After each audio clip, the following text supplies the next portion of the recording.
Cool. So yeah, hi, I'm Tamzin. I'm a researcher from the London School of Hygiene and Tropical Medicine, and I'm going to be talking about the findings from an umbrella review of health co-benefits from actions to reduce greenhouse gas emissions. And this review contributes to a broader body of work from the Lancet Pathfinder Commission. Next slide.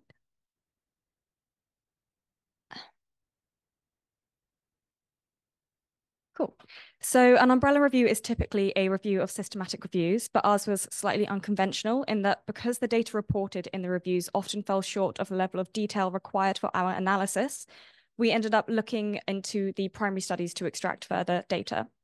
So our review ended up comprising of 57 studies containing information on actions with a known impact on climate change mitigation that had documented a change in greenhouse gas emissions and that had documented a change in near-term health outcomes.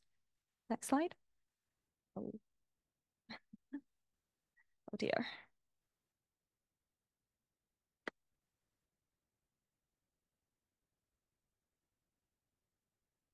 Should I continue? Another minute. Okay. That's perfect. Great. Um, so yeah, this is where we found our data. We found interventions from a range of sectors and countries, but as you can see, there isn't an even distribution. Most of the evidence was found in the AFOLU sector, primarily from dietary change, followed by transportation and then multi-sectoral actions.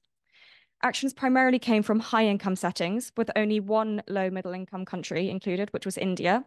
And sadly, no studies on low income settings met the inclusion criteria for our analysis. Next slide. In order to compare the results, we scaled the data spatially, temporally, and in terms of the greenhouse gas or health outcome measurement.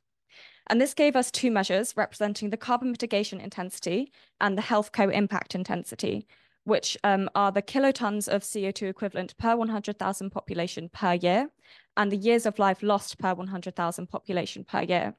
And then with these two measures, we calculated their change in intensities between the business as usual and the intervention scenario. Next slide. So here is a box plot of the climate and health benefits across sectors and countries. The colored boxes show the median, so that's a measure of average, and the numbers in the middle are the number of actions per country and sector combination. So these represent, these are an indication of the quantity of evidence found for each action. So the largest carbon mitigation intensities were seen for electricity generation, followed by multi-sectoral actions, while the largest health co-benefits were seen for clean cook stoves and dietary change. However, the carbon mitigation intensities for clean cook stoves were a lot smaller compared with dietary change, and further still than things like electricity generation and multi-sectoral actions. When looking at studies across different countries, we saw some major differences. For example, the healthcare benefit intensities of transportation actions were much larger in India than in other country contexts. And this is probably due to the higher baseline levels of air pollution in India. So there was more improvements to be made. Study design also likely played a role in some of the observed differences, with some bias towards global modeling studies, maybe overstating the impacts, particularly among the diet studies that you can see there.